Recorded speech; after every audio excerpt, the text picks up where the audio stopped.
अस्सलाम वालेकुम वरहमतुल्लाहि वबरकातुहू। दुनिया में ऐसे बहुत सारे लोग होते हैं जो आपसे जेलस होते हैं, आपसे नफ़रत रखते हैं, आपसे बुग़्ज़ रखते हैं।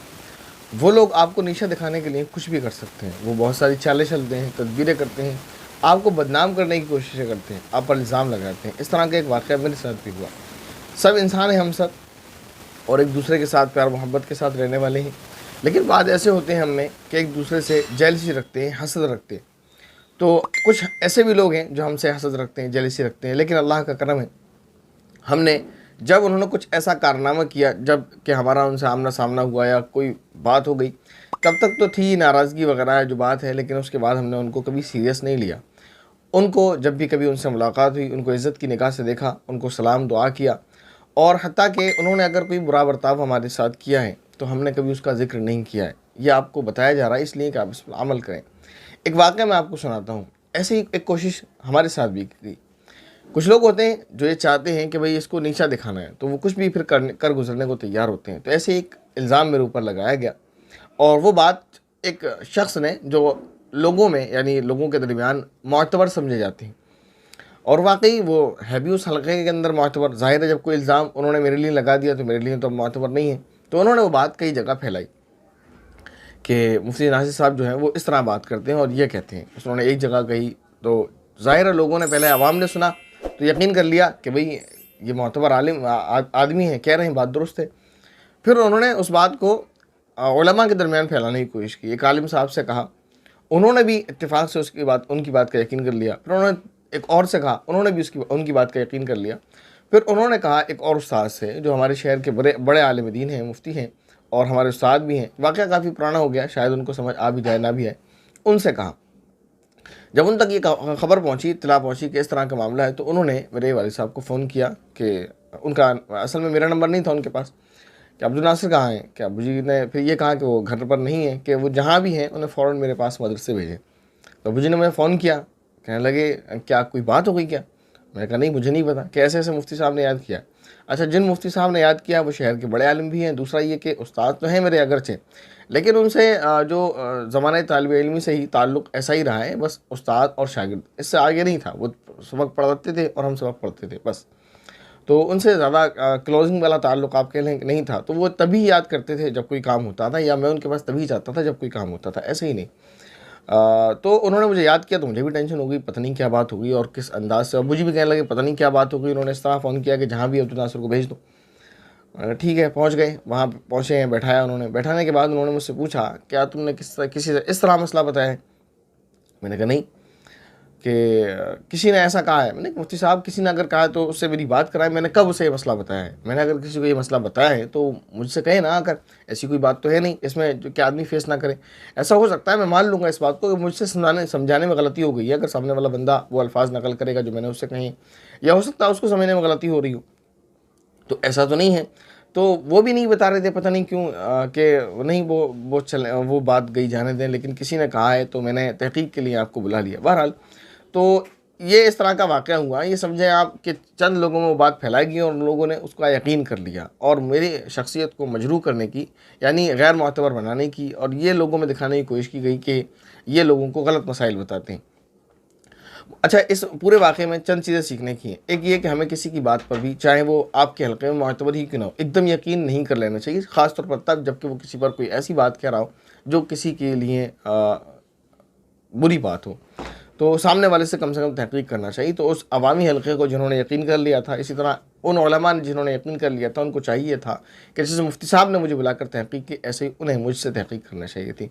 ऐसी कभी भी आपके सामने वाक़या आए, सास का, नंद का, बहन का, भाई का, भाभी का, भावज का, एक दूसरे का, किसी का भी, तो अगर कोई आपसे कहे कि फ़लाँ ने आपके लिए ये बात कही या फ़लाँ ने ऐसी बात कही, तो उसको बुलाएँ और तहक़ीक़ करें कि ऐसी बात हमने सुनी है, क्या आपने वाक़ई कही है? क्योंकि कुरान करीम के अंदर यही उसूल हमें बताया गया। कुरान करीम में अल्लाह रब्बुल इज़्ज़त का इरशाद है सूरह हुजुरात के अंदर कि ए ईमान वालो, जब तुम पर कोई बात पहुँचा करे, तुम तक कोई बात पहुँचे तो तुम उसकी तस्दीक कर लिया करो, उसके बगैर उसको ना माना करो।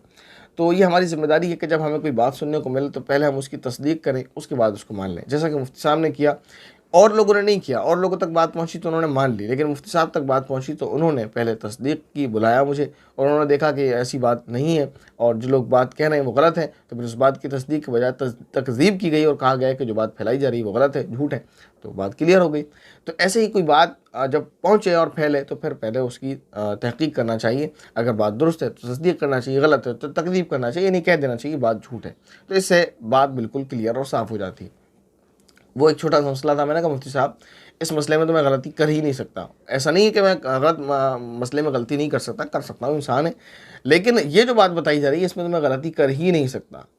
क्यों नहीं कर सकता? इसकी वजह यह है कि मेरी आप बहुत सारी वीडियोस यूट्यूब पर हैं, आप सुन लें। इस टॉपिक के अंदर काफ़ी सारी वीडियोस हैं और मैंने सब पर इसके बरक्स बात बताई है जो मेरे लिए बयान की जा रही। बहरहाल वो जो भी मसला था, तो यहाँ दो बातें इस वाक़े में कहने की हैं कि लोग जो होते हैं हमारी ज़िंदगी में, तो वो रखते हैं हमसे जेलसी, हसद, तो वो कुछ भी करने की कोशिश करते हैं। तो हमें क्या करना चाहिए? अगर हम तक कोई बात ऐसी पहुँचे तो हमारा काम ये है, हमारी ज़िम्मेदारी ये है कि हम उसको जब तक उसकी तहक़ीक़ करना कर लें तब तक न मानें, किसी की सुनी सुनाई बातों पर कान न धरें। एक बात ये।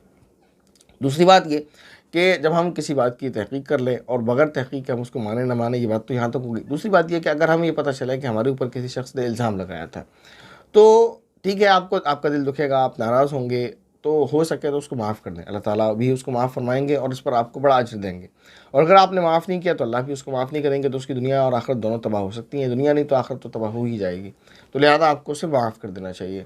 तीसरी बात ये कि उसको यानी फिर ज़िल्लत की निगाह से नहीं देखना चाहिए, उसके बारे में लोगों में नहीं फैलाना चाहिए कि इसने इस तरह मेरे लिए कहा, ये कहा, वो कहा। आप उस बात को वहीं दफ़ा कर दें, ख़त्म कर दें, और उससे कभी आपकी मुलाकात हो तो खंदा पेशानी के साथ, हुस्न अखलाक के साथ मामला करें, उनसे मिलें। और अगर आप ऐसा नहीं भी कर सकते हैं कि आप उनके साथ इज़्ज़त से पेश आएँ, तो कम से कम उनकी बुराइयाँ ना करें, क्योंकि वही काम जो उन्होंने किया वही काम आप करने वाले होंगे। और ग़ीबत करना बहरहाल गुनाह है, चाहे वो किसी भी सूरत में हो। चंद सूरतें हैं जिसमें ग़ीबत की इजाज़त है, वो अहादीस से मालूम होती हैं, जिनमें से एक निकाह के ताल्लुक़ से, वो जब बात आएगी, जब आपको बता दिया जाएगा।